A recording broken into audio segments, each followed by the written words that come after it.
Добър вечер. Наистина, първо, нашите съжаления във връзка с това, че ви събираме първо в този час и второ в такъв ден.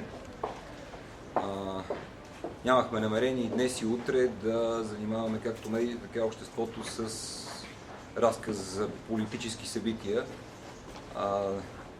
Свалихме цялата си пропагандна кампания от медиите за днес и за утре, отменихме всичките си политически събития и това ще продължава да бъде така, но наистина тази вечер се случи нещо, което не можем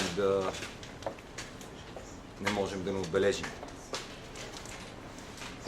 Днес ЦИК не даде регистрация на Синята коалиция за парламентарните избори. Всеки един може да влезе дълбоко в юридическия или в административния прочит на това, нека аз да кажа политическия прочит на това събитие.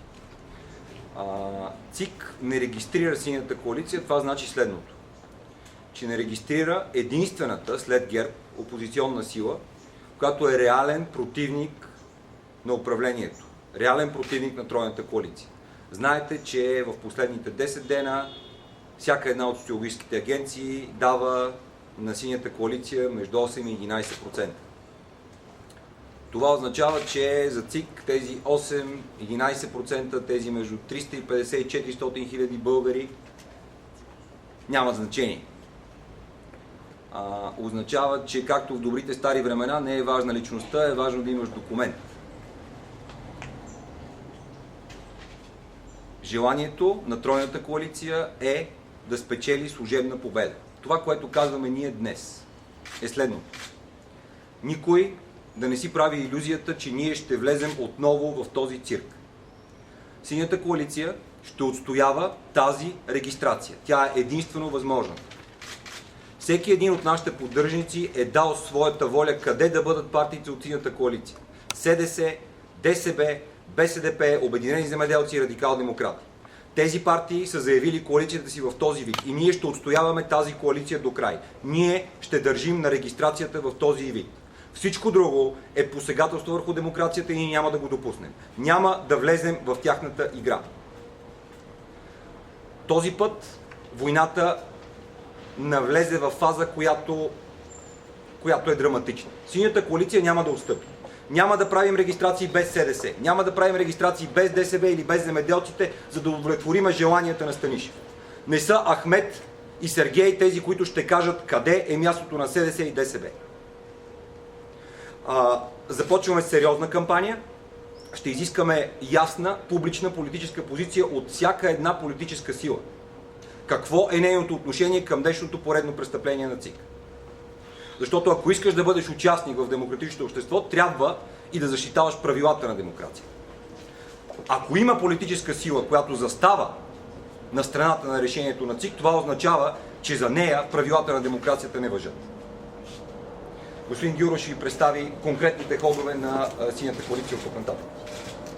Както разбрахте, всъщност е налице отказ от регистрация въз основа на мотивацията, че не са събрани достатъчно гласове за. Практически това е реален отказ. Това е продължаване на мръсните, неприятни и незаконосъобразни хватки на Централната избирателна комисия.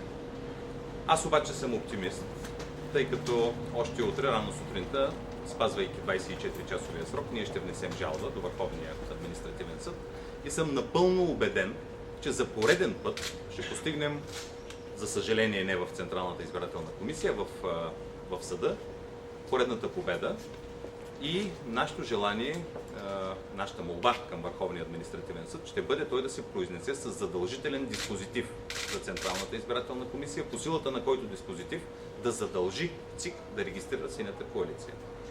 Напълно съм убеден, защото днес по подобен казус, висящ пред Върховния административен съд, по подобни игрички на Централната избирателна комисия, Върховният съд се произнесе, че тя е длъжна да решава преписките по същество и не може въз основа на наличието или отсъствието на мнозинство да неглижира един или друг казус.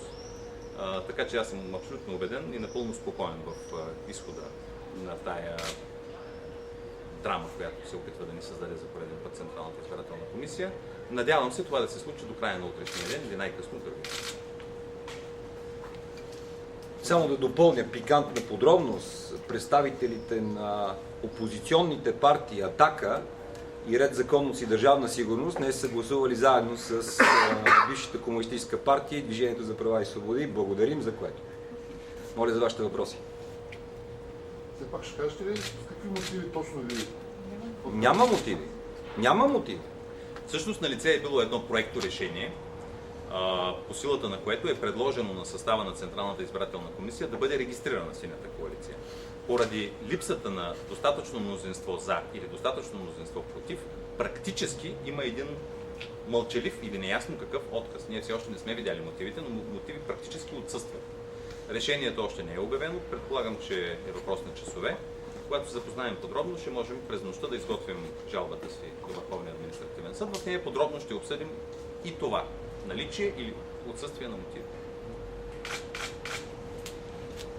Те нямат мотив, те не казват устав, те не казват нещо, те просто не са се събрали достатъчно, за да гласуват. Как се каже в един вид, бре, какво съм направил, докато съм бил в безсъзнание. Ако нямате повече въпроси, благодаря ви.